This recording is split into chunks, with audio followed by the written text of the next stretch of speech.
ಇನ್ನೊಬ್ರು ಕರೆ ಮಾಡಿದ್ದಾರೆ ಸುಷ್ಮಾ ಅಂತ. ನಮಸ್ತೆ ಸುಷ್ಮಾ ಅವರೇ. ನಮಸ್ತೆ ಮೇಡಮ್. ಹೇಳಿ ಸುಷ್ಮಾ ಅವರೇ. ಮೇಡಮ್ ಇವರು ಹೀರೋಗಳು ಅಂತ ಹೇಳ್ತಾ ಇದ್ದಾರೆ, ಹೀರೋ ಹೀರೋ ಹೀರೋ ಅಂತ. ಇವ್ರು ಯಾತಕ್ಕೆ ಮಾದರಿ ಆಗಿದ್ದಾರೆ ಮೇಡಮ್?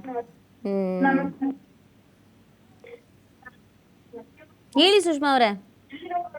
ಮೇಡಮ್ ಇವರು ಹೀರೋಯಿಸಮ್ ನ ಬಡಪಾಯಿ ಮೇಲೆ ಅಥವಾ ಒಬ್ಬ ವ್ಯಕ್ತಿ ಮೇಲೆ, ಈಗ ಆತನ ಮೇಲೆ ಇವ್ರಿಗೆ ಸಿಟ್ಟಿತ್ತು ಅಂತ ಅನ್ಕೊಳ್ರಿ, ಅಥವಾ ಆತ ಇವ್ರ ಮನೆಯವ್ರಿಗೆ ತೊಂದರೆ ಮಾಡಿದ್ದಾರೆ ಅಂದ್ರೆ ಒಂದ್ ಕಂಪ್ಲೇಂಟ್ ಮಾಡ್ಬೋದಿತ್ತಲ್ಲ. ಅದನ್ನ ಬಿಟ್ಕೊಟ್ಟು ಆತನ ಮೇಲೆ ಅಷ್ಟೊಂದು ಹಿಂಗೆಲ್ಲ ದೊಡ್ಡದಾಗಿ ಇದನ್ ಮಾಡೋಂತ ಅವಶ್ಯಕತೆ ಏನಿತ್ತು?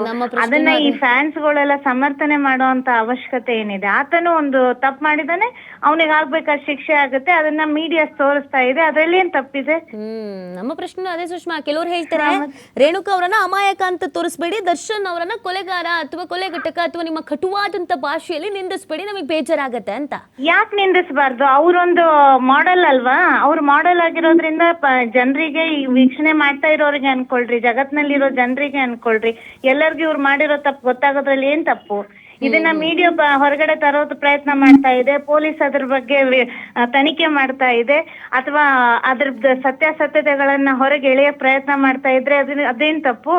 ಈಗ ಅವ್ನ ಏನಾರು ಒಂದು ಅವಾರ್ಡ್ ತಗೊಂಡಿದ್ರೆ ಅಥವಾ ಏನಾರು ಒಂದ್ ದೊಡ್ಡ ಕೆಲಸ ಮಾಡಿದ್ದಿದ್ರೆ ಎಷ್ಟೊಂದು ಅದ್ರದ್ದು ಆಡಂಬರತೆ ನೀವೇ ಮಾಡ್ತಿದ್ರಲ್ವಾ? ಕರೆಕ್ಟ್. ಅವ್ರ ಇತ್ತೀಚಿನ ಸಿನಿಮಾ ಹಿಟ್ ಆದಾಗ ನಾವೇ ತೋರಿಸಿದ್ವಿ, ಅಷ್ಟು ಹಿಟ್ ಆಗಿದೆ, ಇಷ್ಟು ಹಿಟ್ ಆಗಿದೆ, ಸೂಪರ್ ಆಗಿದೆ ಮೂವಿ ಅಂತ. ಅವಾಗ ಯಾವ ಫ್ಯಾನ್ಸ್ ಹೇಳಿಲ್ಲ ಏನ್ರಿ ನಮ್ ದರ್ಶನ್ ಮಾತ್ರ ತೋರಿಸ್ತಿದ್ದೀರಾ ಮೂವಿ ಹಿಟ್ ಆಗಿದೆ ಅಂತ, ತೋರಿಸ್ಬೇಡ್ರಿ, ನಾವೇ ಇದೀವಿ ಕಣ್ರಿ, ಹಿಟ್ ಮಾಡ್ಕೊಳ್ತೀವಿ ಅಂತ ಯಾವ ಅಭಿಮಾನಿನೂ ಹೇಳಿಲ್ಲ.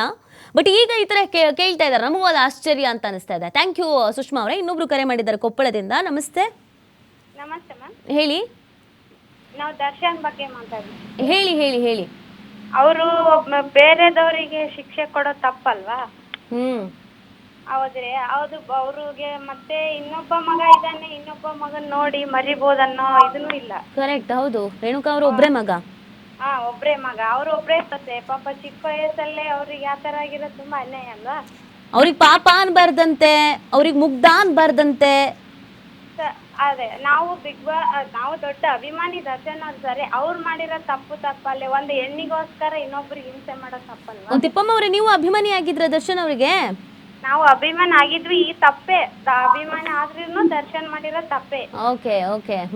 ಯಾಕಂದ್ರೆ ಅವರು ಬಡವರು ಇರ್ತಾರಲ್ಲ, ಅವ್ರಿಗೆ ಆಸರೆ, ಅವ್ರಿಗೆ ತಂದೆ ತಾಯಿಗೆ ಏಜ್ ಆಗಿದೆ, ಅವ್ರಿಗೆ ಏಜ್ ಆಗಿದೆ, ಅವ್ರಿಗೆ ದುಡಿಯೋದು ಪಾಪ ಅವ್ರದ್ದು ಕಷ್ಟ ಅಲ್ಲ ಜೀವನ. ಓಕೆ, ಥ್ಯಾಂಕ್ ಯು ತಿಪ್ಪಮ್ಮ ಅವರೇ ಕರೆ ಮಾಡಿದ್ದಕ್ಕೆ. ನೋಡಿ, ಇದು ದರ್ಶನ ಅಭಿಮಾನಿಗಳಿಗೆ ಇರುವಂಥ ಅವಕಾಶ. ನಿಮ್ಮ ಬಾಸನ್ನು ನೀವು ಸಮರ್ಥನೆ ಮಾಡ್ಕೊಳ್ತಾ ಇದ್ದೀರಿ, ಓಕೆ ಮಾಡ್ಕೊಳ್ಳಿ. ಅದರ ಜೊತೆಗೆ ನಿಮ್ಮ ಬಾಸ್ ಕಡೆಯಿಂದ ಒಂದು ತಪ್ಪಾಗಿದೆ ಅಲ್ವಾ, ಅಂದರೆ ಅವರೇ ಒಪ್ಕೊಂಡಿದ್ದಾರಲ್ವಾ, ಹೌದು ನಾನು ಕರ್ಸಿದ್ದು ಹೌದು, ನಾನು ಶೆಡ್ಡಿಗೆ ಹೋಗಿದ್ದು ಹೌದು, ನಾನು ಹೊಡೆದಿದ್ದು ಹೌದು ಅಂತ.